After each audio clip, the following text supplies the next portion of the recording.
This is going to be a short addendum to the previous video. We talked about the arc-length formula, which is highlighted over here on top.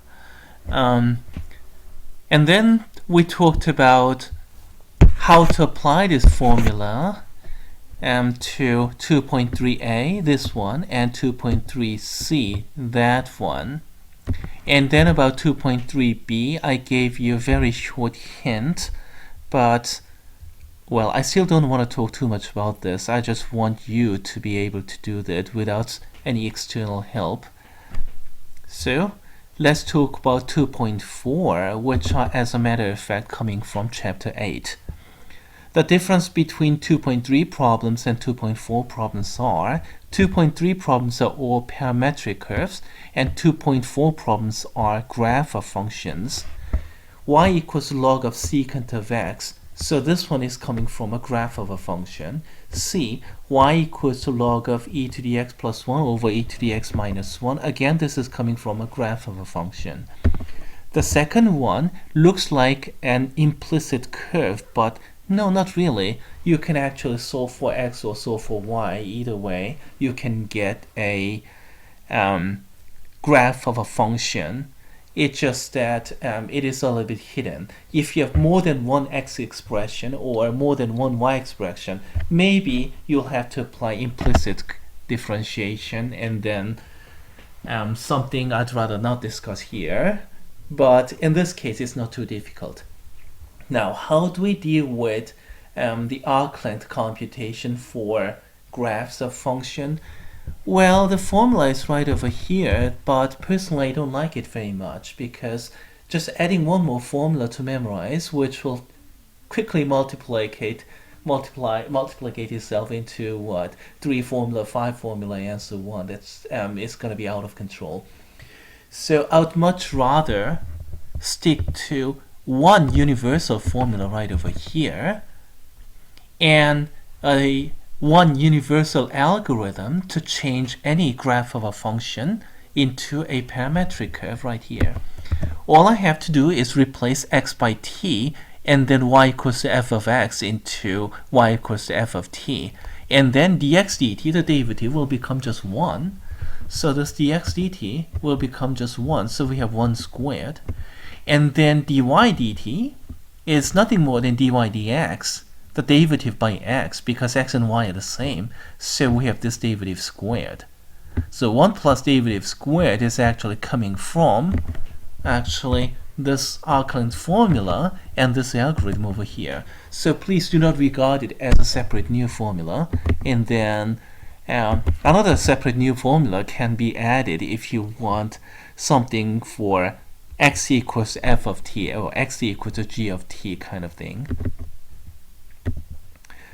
Well, let's see. Let's do one problem here. For example, how about the first problem there? We can do something like this. Arc length is the definite integral. Never mind. Let me use basic math assistance here.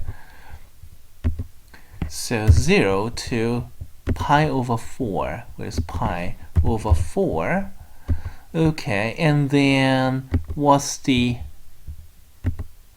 integrand? X and t are the same, so dx dt is always 1. And then we have to take the derivative squared, isn't it? So derivative squared, log of secant of t, so all you have to do is to take the derivative of this function. And it's not too bad. All you have to do is use the chain rule, 1 over the inside, and then by chain rule you have to multiply the derivative of the inside. And you can use x or t, it doesn't matter. I just happen to use x here instead of t, but because x and t are the same, it makes no difference here. And for some reason this font here is a little bit too small. This is just aesthetics. Nope, too much. I think this was appropriate. Okay, and then let's calculate this integrand. Do you see a cancellation between the secant and that secant? Canceling out, what do you get? We get an integral from 0 to, again, pi over 2, pi over 4, excuse me. And here in the integrand, we have 1 plus tangent squared of x. Because after cancellation, secant and secant cancel out and we have tangent squared. But then again, anybody recalls what 1 plus tangent squared is? It's secant squared. So this will be secant squared, and then square root of secant squared, so they cancel each other out, so I get just secant function. And I don't have to worry about the absolute value, because in the interval from 0 to pi over 4, secant is going to be positive.